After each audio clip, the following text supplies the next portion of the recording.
Hi friends, good morning అండి. ప్రేమించే వ్యక్తులు ఎప్పుడు ద్రోహించరు. ప్రేమించే వ్యక్తులు ఎప్పుడు మోసం చేయరు. ప్రేమించే ఎప్పుడు అన్యాయం చేయరు. ఒక మాట చెప్తూ ఉంటారండి. ప్రేమించే వాళ్ళు ఎప్పుడు కూడా చేసేది గాయాలేనండి. చాలామందికి తెలియన అతి పెద్ద నమ్మకం ఇది.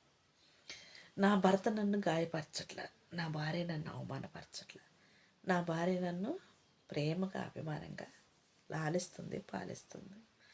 నేను ఏ టయానికి పోయినా అడగదు, నన్ను ఏ టయానికి తిరిగి వచ్చినా నా భర్త అడగడు అనేవాళ్ళదే ప్రేమ, స్వార్థమా?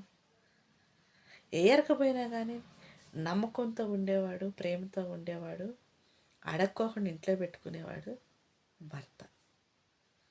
ఏ టయానికైనా నువ్వు ఎక్కడికన్నా తిరుగు, నువ్వు ఏ టయానికన్నా రా, కడుపుకు తిండి, ఒంటి మీదకు పట్ట, నా బిడ్డలకి ఇంత ముద్ద పెడితే చాలు, తండ్రివి నాకు ఒక మొగుడివి అని చెప్పుకోవాలంటే ఫ్రెండ్స్, సమాజంలో అధిక ప్రేమించిన వాళ్ళు నష్టపోయే ఒక పెద్ద కష్టం ఇది.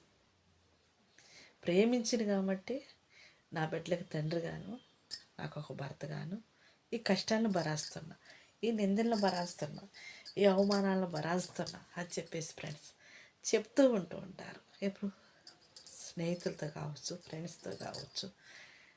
ఒకవేళ వాళ్ళ తిథి, వాళ్ళ గతి, వాళ్ళ ఆలోచన అది ఎలాంటి స్థాయిలోనన్నా కావచ్చు, మనిషిని నమ్మలేని తిథిలోనే, మోసం చేసుకునే తిథిలో, అవమానపరుచుకునే తిథిలో మనం ఎప్పుడు కూడా ఉండకూడదండి.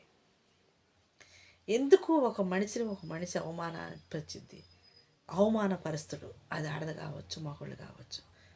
ఎందుకు అవమానపరుస్తారంటే ఇచ్చిన మాట తప్పినప్పుడు కానీ, లేదా చేస్తానన్నది చేయలేనప్పుడు కానీ, లేదా నీకు ఇస్తానన్నది నీకు చేస్తానన్నది చేయకుండా నీ ప్రేమ, నీ అభిమానం, నీ ఆప్యాయతని కూలగొట్టినప్పుడు, నీ నమ్మకాన్ని ఎప్పుడైతే మన్ను చేసినప్పుడు, నీ జీవితం మీద నువ్వు పెట్టుకున్న ఆశలు ఏ రోజైతే నెరవేరకపోతాయో, ఆశలకి అడ్డుగా ఉన్నది ఎవరైతే, అది భర్తే కావచ్చు, భార్య కావచ్చు, అడ్డుబండగా ఉన్నప్పుడు ఫ్రెండ్స్ వాళ్ళ చూసి అసహించుకోబడతారు, అవమానించబడుతుంటారు, నిందించబడతారు.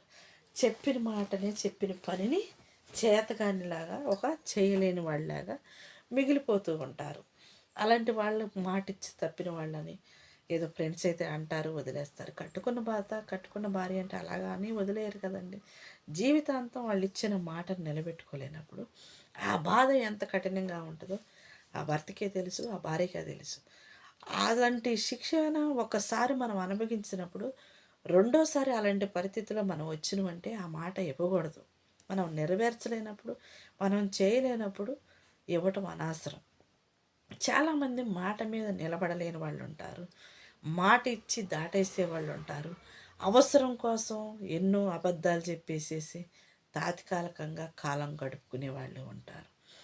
కుటుంబంలో భర్త, భార్య అంటే ఎప్పుడు కూడా ఫ్రెండ్స్ ఒకే రకంగా ఉంటారు, ఒకే ప్రవర్తనతో జీవిస్తారు, ఒకే గౌరవంగా ప్రేమించుకుంటారు, ఒకరి మాటకు ఒకరు కట్టుబడి బతుకుతారు, ఒకరిని ప్రేమించుకుని అర్థం చేసుకుంటారు అని చెప్పుకునేదే సమాజంలో పెద్ద నమ్మకం ఫ్రెండ్స్. కానీ అక్కడ జరిగేది ఏంటంటే ఒకరినొకరు గౌరవించుకోగా ఒకరినొకరు మోసం చేసుకోవటం, ఒకరిపై ఒకరు అబద్ధాలు ఆడుకోవటం, ఒకరి మాటను ఒకరిని గౌరవించుకోకుండా ఎక్కువ 100% మందిని ఆడవాళ్ళు అనేది ఏంటంటే భర్తే భార్య మాట వినాలి అంటారు. వినాలి అనాలి ఎందుకు? ఆడది ఎప్పుడైనా నిన్ను నమ్మి వచ్చినప్పుడు, నీ కుటుంబం తన కుటుంబం అయినప్పుడు, తన కుటుంబం కోసం తన కష్టాన్ని, తన నష్టాన్ని, తన బాధల్ని, తన ప్రేమని, తన ఆప్యాయతల్ని, తన అవసరాలన్నీ చెప్పుకునేది నీతోనే. కాబట్టి భార్య ఎప్పుడైనా మంచే చెప్పిద్ది, ఎప్పుడు స్వార్థం లేనప్పుడు. నీ భార్య నీ కోసమే, నీ బిడ్డల కోసమే బతుకుతున్నప్పుడు, లేదా నీ భార్య నీ కోసం తన వాళ్ళందరినీ వదులుకొని నీ కష్ట సుఖాలను పంచుకొని నీ నీ ప్రేమ కోసం, నీ జీవితం కోసం, నీ బంధం కోసం నిలబడి జీవిస్తున్నప్పుడు తన మాట ఏది మంచో ఏది చెడు ఒకవేళ వినాలి, ఒకసారి కాకపోయినా ఒకసారి అయినా అర్థం చేసుకోగలిగైనా కానీ ఒకవేళ మంచిదైతే సరే అని ముందుకు పోవాలి, చెడు చెబుతుందనుకుంటే వదిలేసి నువ్వు చెప్పేది తప్పు అని సరిదిద్దాలి. ఏదీ లేకుండా నటిస్తూ భార్య చెప్పే మాటకు చెవుపుతున్నాడని, భార్య మాటే లక్ష్యమని, భార్య మాట యాదవాకని కొంతమంది మాట్లాడే మాటలకి ఏ మగవాడు కూడా తల వంచమాకండి ఫ్రెండ్స్. ఎందుకంటే నిన్ను నమ్మి వచ్చిన ఆడది ఏ రోజు నువ్వు అన్యాయంగా ఉండాలని, నువ్వు పాడైపోవాలని ఏ ఆడది కూడా కోరుకోదు ఫ్రెండ్స్. సాధ్యమైనంత వరకు మోసం చేసే ఆడవాళ్ళ గురించి అయితే నేను చెప్పలేనండి. Okay bye, thank you.